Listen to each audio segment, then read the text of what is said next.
الحمد للہ رب العالمین والصلاة والسلام علی محمد الامین فاعوذ باللہ من الشیطان الرجیم بسم اللہ الرحمن الرحیم۔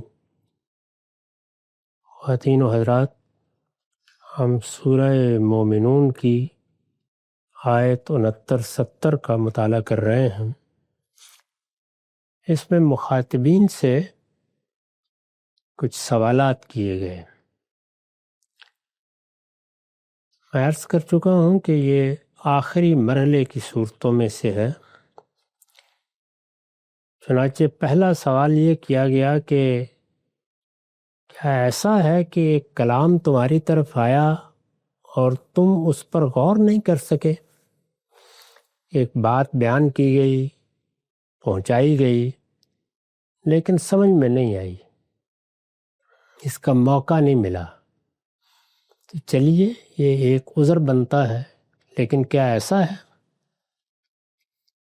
یا یہ کوئی نادر چیز تھی جو تمہارے پاس آ گئی؟ کوئی انوکھا رسول تھا جس کی بعثت ہو گئی؟ کیا یہ ہوا ہے؟ اس سے پہلے بھی اللہ تعالیٰ کے ہاں پیغمبروں کی روایت رہی ہے، اس نے انسانوں کے ساتھ یہی معاملہ کیا ہے کہ بعض کو اسی فطرت پر چھوڑ دیا ہے جو اس نے انسان کی پیدائش کے ساتھ اس کے لیے گویا ایک کتاب بنا کر ملحق کر دی ہے۔ وہ اس کی روشنی میں اپنے لیے راستہ تلاش کرتا ہے۔ پیغمبر بھیجے ہیں اور اس کی ابتدا آدم علیہ السلام سے کر دی تھی، ان کے ساتھ اپنی کتابیں نازل کی ہیں، اور پھر آخر میں محمد الرسول اللہ صلی اللہ علیہ وسلم کی بعثت ہوئی ہے۔ ارشاد فرمایا کہ یہی روایت رہی ہے، ہدایت اسی طرح آتی ہے۔ تو کیا ہے؟ یعنی یہ جو کلام ان کے پاس آیا ہے، یہ کوئی انوکھا کلام ہے، یا یہ پیغمبر یا اپنے رسول کو یہ پہچان نہیں سکے؟ زور تو بہت لگایا، غور بھی بہت کیا، کلام سمجھ میں نہیں آیا، یا رسول کی معرفت نہیں ہو سکی؟ آخر کیا ہوا ہے کہ یہ بیگانگی کی وجہ کیا ہے، سبب کیا ہے؟ اسی ذیل میں یہ کہا کہ ہم یقولون بہی جنہ، یا کہتے ہیں کہ اس پر کچھ جنون کا اثر ہے، یعنی واقعی سنجیدگی سے اس نتیجے پر پہنچے ہیں کہ یہ کوئی ایسی چیز نہیں ہے جو قابل توجہ ہو، غالباً کسی شخص کو خبط لاحق ہو گیا ہے اور وہ اس طرح کی باتیں کرتا ہے کہ دنیا ختم ہو جائے گی، قیامت آ جائے گی، تم سب اٹھائے جاؤ گے، اس کی بارگاہ میں پیش ہوگے۔ تو یہ ایسے ہی کچھ مجنونانہ گفتگویں ہیں۔ کیا یہ ہو گیا ہے؟ فرمایا کہ غور کرو، ان میں سے کچھ بھی نہیں ہوا، ہرگز نہیں۔ بل جاءہم بالحق واکثرہم للحق کارہون، بلکہ وہ ان کے پاس حق لے کر آیا ہے، لیکن ان میں سے اکثر حق سے بیزار ہیں۔ یہ سبب ہے، یعنی حق سے بیزار ہیں۔ کیوں؟ اس لیے کہ وہ ان کی خواہشوں کے خلاف ہے۔ یعنی انسان کے لیے اصلاً انکار کا باعث یہ چیز بنتی ہے۔ تو تمام سوالات مخاطبین کے سامنے رکھ دیے۔ انسان اگر خالی ذہن ہو کر اللہ کی کسی کتاب کا مطالعہ کرے، تورات کا کرے، زبور کا کرے، انجیل کا کرے، اور قرآن کی تو خیر کیا ہی بات ہے، اس لیے کہ وہ اللہ تعالیٰ کا کلام ہے، براہ راست اس کے الفاظ میں ہے، جس طرح دیا گیا ہے اسی طرح محفوظ ہے۔ انسان پورے اعتماد کے ساتھ اس کو کھولتا ہے کہ یہ پیغمبر کی دی ہوئی چیز ہے جس کو میں پڑھ رہا ہوں، تو وہ جیسے ہی اس کو پڑھے گا، جیسے ہی اس پر غور کرے گا، تو وہ اس نتیجے پر پہنچ کر رہے گا کہ یہ کسی انسان کا کلام نہیں ہو سکتا، یہ اللہ ہی کا کلام ہے۔ اسی طریقے سے جب وہ اس کلام میں جو ہدایت پیش کی گئی ہے اس کو پیچھے دیکھے گا، تو وہ پیغمبروں کی پوری ہدایت سے اس کو ہم آہنگ پائے گا۔ یعنی اس سے پیچھے ہمارے پاس ظاہر ہے کہ آخری کتاب ہے، ہم جب پیچھے دیکھتے ہیں تو جو دعوت اس کتاب کی ہے وہی تورات پیش کر رہی ہے، وہی انجیل پیش کر رہی ہے، وہی پیغمبروں کے صحیفے پیش کر رہے ہیں، اسی پروردگار تنہا معبود کا وہ تعارف کرا رہے ہیں، آخرت کی وہ منادی کر رہے ہیں، یعنی ایک ہی دعوت، ایک ہی پیغام ہے، کوئی نئی چیز نہیں ہے۔ تو انسان اگر غور کرے گا تو اس پہلو سے بھی اس کو یہ محسوس ہوگا کہ اللہ تعالیٰ کا ایک ہی جواب ہے جو اس نے بنیادی سوالات کا اپنے پیغمبروں کی وساطت سے فراہم کر دیا ہے۔ پھر یہ کہ رسالت مآب صلی اللہ علیہ وسلم ہمارے لیے تو آخر میں وہی اللہ کے رسول ہیں، ان کے ساتھ خدا کی معیت کے ظہور کے کیا کیا پہلو ہیں جو جمع نہیں ہو گئے۔ وہ آدمی گنوانا چاہے تو صفحات بھر جاتے ہیں، کیا پھر اس میں کوئی تردد ہے؟ تو یہ سب چیزیں جو آج ہمارے لیے بھی ہیں، ان کے سامنے رکھ کے قرآن مجید نے یہ سوالات کیے ہیں۔ انسان پھر کیا کہتا ہے؟ زیادہ سے زیادہ یہی کہتا ہے جو آخر میں نقل ہوا ہے کہ یہ کوئی بیماری تھی، کوئی جنون کا اثر تھا۔ انسانوں پر بعض اوقات کچھ نفسیاتی امراض حملہ آور ہو جاتے ہیں، اس سے غالباً کوئی پیغمبری کا دعویٰ کر دیا گیا ہے، ورنہ اس کی کوئی حقیقت نہیں تھی۔ تو یہ سارے معاملات ایک ترتیب کے ساتھ قرآن مجید نے نقل کیے، اور پھر جو اصلی سبب ہے اس پر انگلی رکھ دی کہ ایسا نہیں ہے۔ جو آدمی جس پہلو سے بھی غور کرے گا، یعنی کلام پر غور کرے گا، تاریخ پر غور کرے گا، رسول پر غور کرے گا، وہ ایک ہی نتیجے پر پہنچے گا کہ یہ اللہ کی طرف سے آیا ہے، یہ اللہ کا کلام ہے، یہ ہدایت اللہ کی ہدایت ہے۔ لیکن جب وہ اس طرح کی باتیں کرتا ہے کہ یہ کوئی جنون کا اثر ہے یا کوئی بیماری ہے یا کوئی اس طرح کی چیز ہے، تو جانتے ہو اصلی سبب کیا ہے؟ کبھی گفتگو کر کے دیکھو، اندر اتر کے دیکھو، بیزاری کی ابتدا کہاں سے ہوتی ہے؟ دین کچھ چیزوں کا مطالبہ کرتا ہے۔ یہی وجہ ہے کہ جو بڑے فلسفی و حکماء ہیں وہ اس کائنات کے لیے خلق کے حد تک کسی ہستی کا، کسی موہوم ہستی کا، کسی ذات کا اعتراف کر لیتے ہیں، لیکن پیغمبر جس خدا کا تعارف کراتے ہیں وہ تو کچھ مطالبات رکھتا ہے، وہ کچھ چیزوں کا انسان کو پابند کرتا ہے، کچھ کو چھوڑنے کے لیے کہتا ہے، وہ کچھ تقاضے کرتا ہے، اور پھر اس کے بعد انسان کو اس کے اچھے یا برے انجام کی خبر دیتا ہے۔ اس کو قبول کرنا بہت مشکل ہو جاتا ہے۔ یہ وہ چیز ہے، یہ چونکہ انسان کی خواہشوں کے خلاف ہے، تو فرمایا کہ ان میں سے اکثر حق سے بیزار ہیں، اس لیے کہ وہ ان کی خواہشوں کے خلاف ہے۔ وَأَكْثَرُهُمْ لِلْحَقِّ كَارِهُونَ وَلَا اتَّبَعَ الْحَقُّ أَهْوَاءَهُمْ لَفَسَدَتِ السَّمَاوَاتُ وَالْأَرْضُ۔ فرمایا کہ واقعہ یہ ہے، اور واقعہ یہ ہے کہ اگر حق کہیں ان کی خواہشوں کے مطابق ہو کر ان کے پیچھے چلتا، یعنی حق ان کی خواہشوں کے برخلاف بات کرتا ہے، اگر حق بھی ان کی خواہشوں کی تائید کرنے لگ جاتا تو زمین اور آسمانوں اور جو ان کے درمیان ہے سب تباہ ہو جاتے۔ لَفَسَدَتِ السَّمَاوَاتُ وَالْأَرْضُ وَمَنْ فِيهِنَّ۔ تو ارشاد فرمایا کہ یہ جو کچھ چاہتے ہیں، جس طرح کی زندگی چاہتے ہیں، جس طرح کے معاملات چاہتے ہیں، یہ جن چیزوں کو اپنی خواہشوں کے خلاف پاتے ہیں اور خواہشوں کی پیروی کرنا چاہتے ہیں، انہیں اندازہ نہیں ہے کہ یہ دنیا اگر بچی ہوئی ہے تو یہ اسی لیے بچی ہوئی ہے کہ ان کی سب خواہشیں پوری نہیں ہو رہی۔ یعنی انسانوں میں سے بہت سے لوگوں کو اللہ تعالیٰ راہ راست پر رکھتے ہیں، یہ اس کی وجہ سے بچا ہوا ہے، ورنہ سب فساد ہو جاتا۔ تو میں نے اس کی وضاحت کی ہے کہ سب تباہ ہو جاتے سے کیا مراد ہے، اس لیے یعنی اگر ان کی خواہشوں کی پیروی کی جاتی، اس لیے کہ پھر خیر کی جگہ شر، یعنی جہاں جہاں خیر پایا جاتا ہے تو خواہش کے تو وہ خلافی ہوتا ہے، تو اس لیے اگر ان کی خواہشوں کی پیروی کی جاتی اور ہر جگہ اس خیر کا خاتمہ کر دیا جاتا تو نتیجہ کیا نکلتا؟ شر۔ عدل کی جگہ ظلم، نیکی کی جگہ بدی، امانت کی جگہ خیانت، اور سب سے بڑھ کر توحید اور قیامت کے انکار کی منادی ہوتی۔ یعنی پھر تو پیغمبر آ کے یہی باتیں کرتے، لوگوں کو یہی بتاتے کہ نیکی کر کے کیا کرنا ہے، بدی کرو، اس کی راہ بہت کشادہ ہوتی ہے، امانتوں کی حفاظت کر کے کیا کرنی ہے، خیانت کرو، فائدہ ہو جائے گا، ایک چیز تمہارے قابو میں آ گئی ہے، کیوں چھوڑ رہے ہو خواہ ایسے ہی امانت کی تکلیف اٹھا رہے ہو؟ تو یہ سب کچھ ختم ہو جاتا، نہ توحید کی منادی ہوتی نہ قیامت کی، بلکہ ان کے انکار پر دلائل دیے جا رہے ہوتے، اور دنیا کا سارا اخلاقی نظام درم برم ہو کر رہ جاتا۔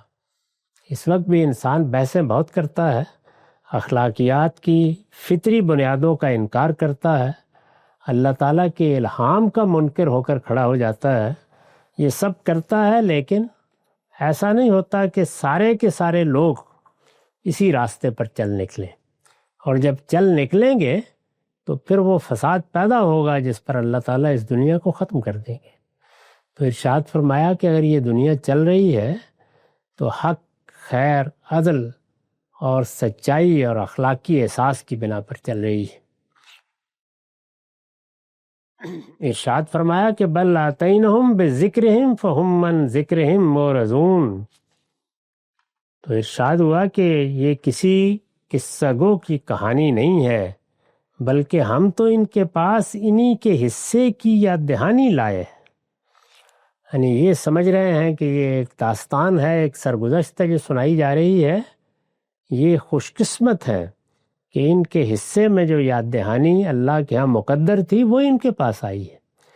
تو ہر انسان کو جو یاد دہانی پہنچتی ہے وہ کسی ہادی سے پہنچے، کسی دعوت دینے والے سے پہنچے، والدین سے پہنچے، معاشرے سے پہنچے، خدا کی کسی کتاب سے پہنچے یا پیغمبر سے، جو آخری چیز ہے تو وہ گویا اس کے نصیب کی یاد دہانی ہے، اس کے حصے کی یاد دہانی ہے، اور یہ یاد دہانی ہے جو اصل میں اللہ کی بڑی نعمت ہے جس سے ہدایت نصیب ہوتی۔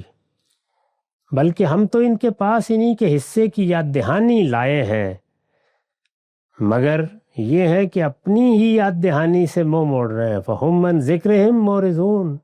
جو ان کی چیز ہے اس کو یہ قبول کرنے کے لیے تیار نہیں ہے، جو ان کے لیے عنایت ہے اس سے گریزاں ہو گئے ہیں۔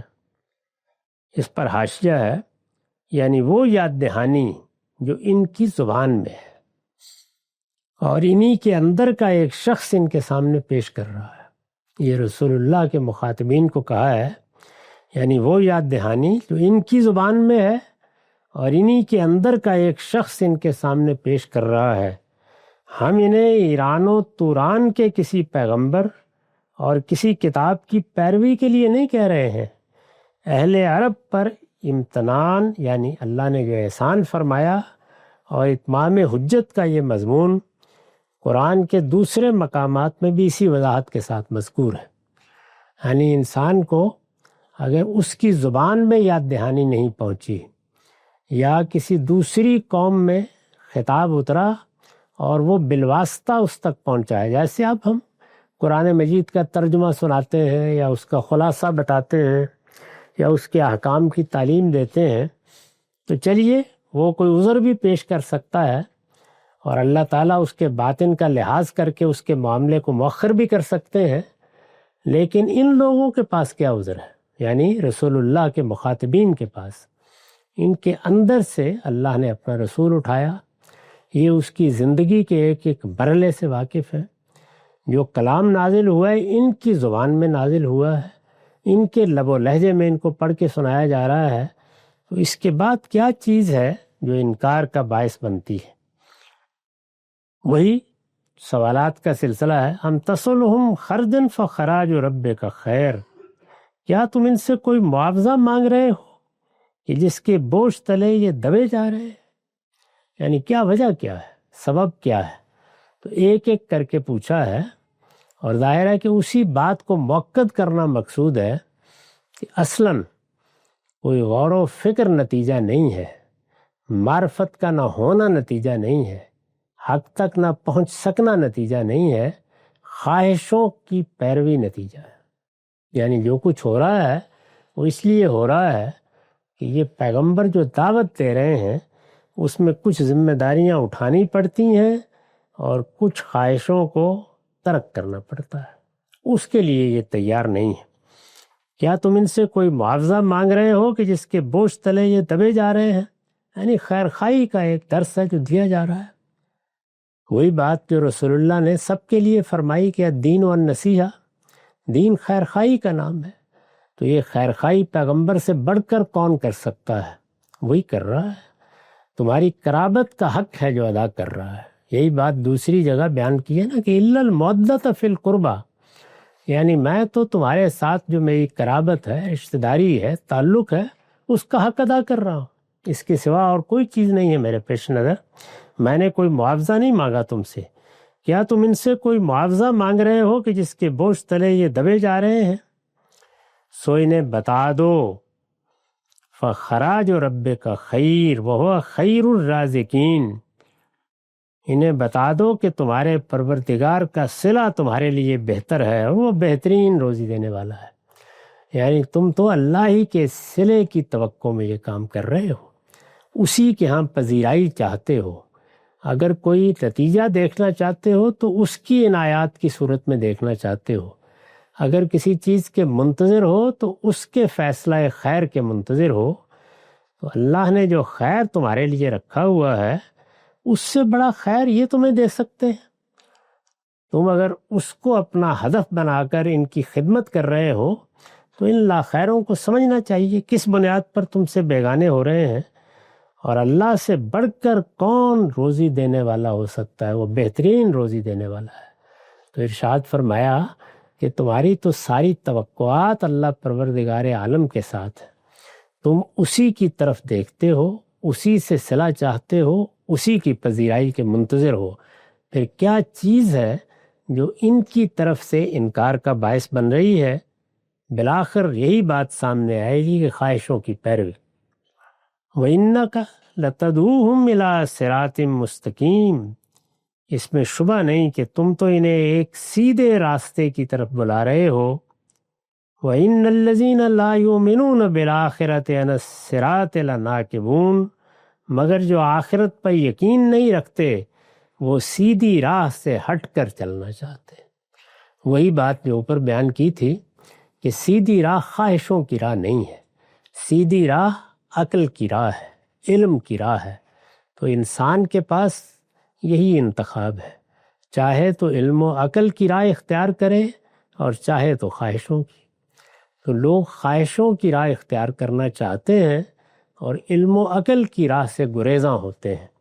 تو یہ بتایا ہے کہ اصلی سبب اگر غور کرو تو یہ ہوتا ہے۔ بہت کم یہ ہے کہ لوگوں نے کسی کلام پر غور کیا اور پھر آخری درجے میں اس کا جائزہ لیا اور اس کو سمجھا اور اس نتیجے پر پہنچ گئے کہ یہ خدا کا کلام نہیں ہے، یا رسول کے بارے میں حتمی نتیجہ ان کے سامنے آ گیا۔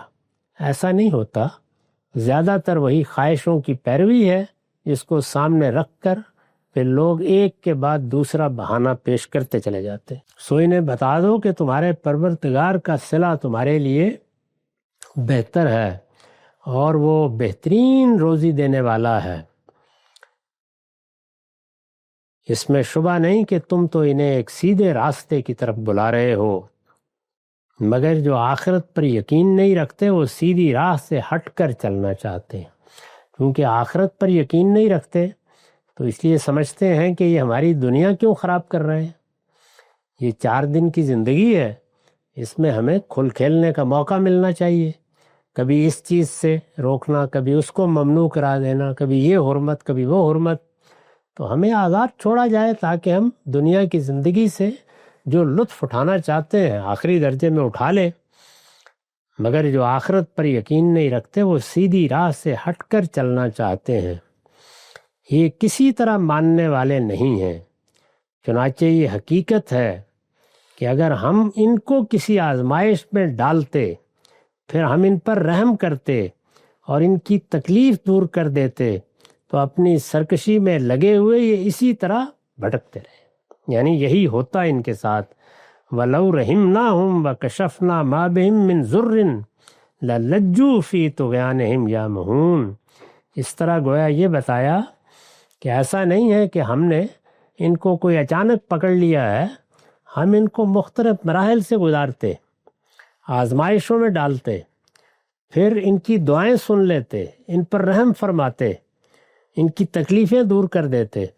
یہ چونکہ اپنے باطن میں سرکش ہو چکے ہیں تو یہ سرکشی ہی میں لگے رہتے اور اسی طرح بھٹکتے پھرتے، اس کے علاوہ ان کے پاس کوئی راستہ نہیں تھا۔ اس پر میں نے لکھا ہے مطلب یہ ہے کہ اصل خرابی ان منکرین کے دلوں میں ہے، یعنی اس طرح نہیں ہے کہ کلام میں کوئی خامی ہے، رسول کے ساتھ کوئی مسئلہ ہے۔ اصل خرابی ان منکرین کے دلوں میں ہے جو مان کر نہیں دے رہے، اس لیے اطمینان رکھو، تمہاری دعوت میں کوئی پیچ و خم نہیں ہے، وہ تو سیدھی راہ پر چلنے کی دعوت ہے۔ یعنی انبیاء کی دعوت کبھی اس کا خلاصہ خلوت میں بیٹھ کے کر کے دیکھ لیجئے، اس کے مطالبات کیا ہیں؟ یعنی صرف یہ کہ اپنے آپ کو پاکیزہ بناؤ، اپنے بدن میں پاکیزگی رکھو، اپنے خور و نوش میں پاکیزگی اختیار کرو، اپنے اخلاق میں پاکیزگی اختیار کرو۔ یہی باتیں ہیں جو پیغمبروں نے آ کے بتائی ہیں۔ ان میں سے کون سی چیز ہے کہ علم و عقل کی روشنی میں جس کی نفی کی جا سکتی ہے یا جس پر بات کی جا سکتی ہے؟ اور اگر اللہ تعالیٰ نے اس کے ساتھ یہ خبر دی ہے کہ یہ چند چیزیں ہیں جو تمہیں پاکیزگی کے لیے اختیار کرنی ہیں، اور اس پاکیزگی کا صلہ کیا ہے؟ ہمیشہ کی زندگی، موت کے بعد اللہ کی نعمتوں کا وفور، اس کا رضوان، تو یہ کوئی قیمت ہی نہیں ہے جو مانگی گئی ہے۔ اس سب کے باوجود جب یہ انکار کرتے ہیں تو اس کا مطلب یہ ہے کہ خرابی ان منکرین کے دلوں میں ہے، دعوت میں کوئی خرابی نہیں ہے۔ یعنی دعوت پہ جو پہلو ہو سکتے تھے وہ علم کے لحاظ سے پیچھے زیر بحث آ گئے ہیں، عمل کے لحاظ سے بھی یہی چیزیں ہیں جن کا مطالبہ کیا گیا ہے۔ تو ارشاد فرمایا کہ یہ لوگ اپنے دل کی خرابی میں مبتلا ہیں، اس لیے جو راستے چاہے اختیار کر لیں، دائیں بائیں سے جو بات چاہے کہہ کر دیکھ لیں، ان کے ساتھ جو معاملہ ہم کر رہے ہیں ان کی خواہش کے مطابق اس سے مختلف معاملہ کر کے دیکھ لیں، یہ بہرحال اپنی سرکشی میں لگے ہوئے اسی طرح بھٹکتے رہتے ہیں۔ تو اس سے یہ بتایا کہ جب خرابی دل میں ہوتی ہے، جب انسان دل کو خواہشوں کا اسیر کر بیٹھتا ہے، جب اصلاً دنیا کی زندگی اس کے لیے حقیقت بن جاتی ہے، جب آخرت کو قبول کرنے کے لیے اس کا باطن اباع کرتا ہے، تو پھر پیغمبر کی دعوت اس کے لیے بیگانہ ہو جاتی ہے، اجنبی ہو جاتی ہے، اس پر پھر وہ توجہ نہیں دیتا۔ وَلَقَدْ أَخَذْنَاهُمْ بِالْعَذَابِ فَمَا اسْتَقَامُوا لِرَبِّهِمْ وَمَا يَتَضَرَّعُونَ، ہم نے ان کو عذاب میں پکڑ لیا تھا جو اگلوں میں انہی جیسے تھے۔ یعنی ان کے ساتھ تو ابھی ہمیں معاملہ کرنا ہے، لیکن جو اگلوں میں انہی کی طرح کے لوگ تھے، جن کو اسی طریقے سے ہم نے رسولوں کی بعثت کے لیے منتخب کیا، جن کی طرف خود ان کے اندر کے رسولوں نے اٹھ کر پیغام پہنچایا، اور اسی طریقے سے اللہ کا کلام ان کو پڑھ کے سنایا، اللہ کی دعوت ان تک پہنچائی اور یہی پیغام پہنچایا، یہی دعوت دی، کوئی نئی بات نہیں تھی۔ ایسا نہیں کہ یہ کوئی مشکل بات کر رہے ہیں، انہوں نے کوئی آسان بات کی تھی، یہی سب کچھ انہوں نے بھی بتایا۔ اور نتیجہ کیا نکلا؟ چونکہ دل میں خرابی تھی، آخرت کو ماننے کے لیے تیار نہیں تھے، تو نتیجہ یہ نکلا کہ پھر ہم نے عذاب میں پکڑ لیا تھا، ہم نے ان کو عذاب میں پکڑ لیا تھا جو اگلوں میں انہی جیسے تھے، لیکن نہ ان کے دل ان کے پروردگار کے سامنے جھکے اور نہ وہ کبھی گڑبڑاتے تھے۔ یعنی انسان کے اندر حالات کو دیکھ کر جو تبدیلی آتی ہے، فرمایا وہ بھی نہیں آتی، ایسے ہی سرکشی کے ساتھ اسی طرح سے انا کے اسیر ہو کر پیغمبر کے مقابلے میں کھڑے رہے۔ اس پر میں نے لکھا ہے اصل میں وَلَقَدْ أَخَذْنَاهُمْ کے الفاظ آئے ہیں، لیکن قرینہ دلیل ہے کہ یہاں وَلَقَدْ أَخَذْنَا أَشْيَاءَهُمْ کے معنی میں ہے۔ استاذ امام لکھتے ہیں ہم سے مراد یہاں قریش نہیں، یعنی یہ فرمایا نا کہ عذاب میں پکڑ لیا، تو یہ اصل میں اگلوں کے بارے میں فرمایا ہے، یعنی جو اس سے پہلے قومیں ہیں، بلکہ ان کے وہ ہم مشرب ہیں جو پچھلی امتوں میں گزر چکے تھے۔ عربی میں غایت مجانست و مشابہت کے اظہار کے مواقع میں اس طرح ضمیریں آتی ہیں، اس کی مثالیں قرآن اور کلام عرب میں موجود ہیں۔ اس میں یہ بلاغت ہے کہ ان کو پکڑا تو گویا انہی کو پکڑا، اس لیے کہ مرتکب دونوں ایک ہی جرم کے ہیں۔ تو اس میں بعض اوقات یہ اسلوب اختیار کر لیا جاتا ہے، کیونکہ ذرا مشکل اسلوب ہے تو اس کی وضاحت کر دی ہے کہ اس میں اصل میں کہا یہ گیا ہے کہ اگر ہم وہ معاملہ جو ان کے ساتھ کر رہے ہیں وہی معاملہ ہم تبدیل کر دیتے تب بھی یہ اسی طرح سرکش رہتے۔ اس کی دلیل دی ہے کہ ان سے پہلے جو لوگ تھے ان کو ہم نے یہ کر کے دیکھا تھا، اس وقت بھی ان کو تنبیہ نہیں ہوئی، توجہ نہیں ہوئی، وہ اس کو ماننے کے لیے تیار نہیں ہوئے، بلکہ بالآخر عذاب ہی نے ان کو پکڑا۔ یہ اسی طرح کا اسلوب ہے جیسے بعض اوقات ہم یہ کہتے ہیں کہ آدمی جب ایک غلط راستے پر چل نکلتا ہے اور وہ راستہ اس کی انا کا راستہ بن جاتا ہے، سمجھتا ہے کہ یہی میرے لیے عزت ہے، یہی میرے لیے غیرت ہے، اسی چیز پر مجھے چلنا چاہیے، تو اس کو کوئی علم و عقل کی بات سمجھانا پھر آسان نہیں رہتا۔ اور جب یہ صورت پیدا ہو جاتی ہے تو پھر انسان پروردگار کے سامنے کبھی جھکنے کے لیے تیار نہیں ہوتا۔ یہ جھکنا حق کے سامنے جھکنا ہے۔ جس وقت انسان اپنے باطن میں حق کا سچا طالب ہوتا ہے تو پھر انا کا اسیر نہیں ہو سکتا۔ اگر وقتی غلبہ ہوتا بھی ہے تو فوراً توجہ ہو جاتی ہے، انسان پلٹتا ہے اور پلٹ کر صحیح بات کو قبول کر لیتا ہے۔ تو ارشاد فرمایا کہ وہ نہ گڑ گڑانے کے لیے تیار ہوئے، نہ جھکنے کے لیے تیار ہوئے، سرکشی میں اسی طریقے سے رہے۔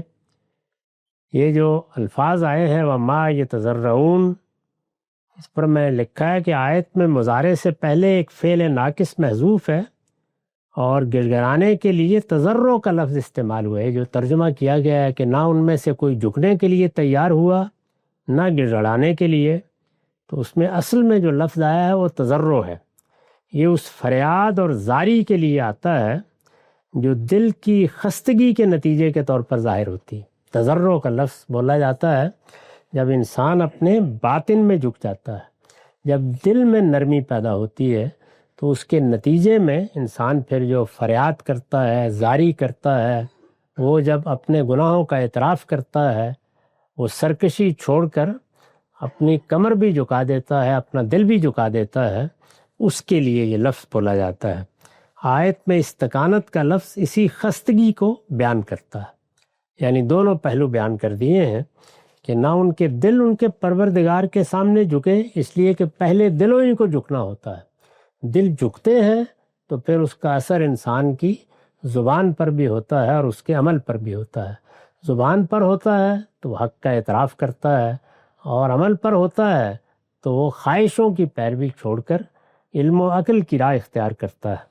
حتیٰ اذا فتحنا علیہم بابا ذا عذاب شدید اذا ہم فیہ مبلسون، یہاں تک کہ جب اس طرح کے لوگوں پر ہم سخت عذاب کا دروازہ کھول دیتے ہیں تو دیکھتے ہو کہ اس میں بالکل مایوس ہو کر رہ گئے ہیں، یعنی یہ عذاب کو دیکھ لینے سے پہلے تک ایسے اکڑے ہوئے ہی رہتے ہیں، اسی طرح تکبر میں مبتلا رہتے ہیں، اسی طرح سرکشی میں لگے رہتے ہیں۔ ان کے لیے بھٹکنے کے سوا کوئی راستہ نہیں ہوتا، یہ صراط مستقیم پر نہیں آتے، لیکن جیسے ہی عذاب کا دروازہ کھلتا ہے تو پھر رنگ فق ہو جاتے ہیں، پھر حقیقت نمایاں ہو جاتی ہے۔ تو اس طرح گویا حسرت کے اسلوب میں فرمایا کہ یہ تمہارے مخاطبین بھی اصل میں اس عذاب شدید کے دروازے کے کھلنے ہی کا انتظار کر رہے ہیں، ان کے ساتھ علم و عقل کی روشنی میں کوئی گفتگو کرنا ممکن نہیں رہا۔ یہی ان کا مسئلہ ہے کہ اب یہ عذاب کا انتظار کریں۔ اقول قولی ھذا واستغفر اللہ لی ولکم ولسائر المسلمین۔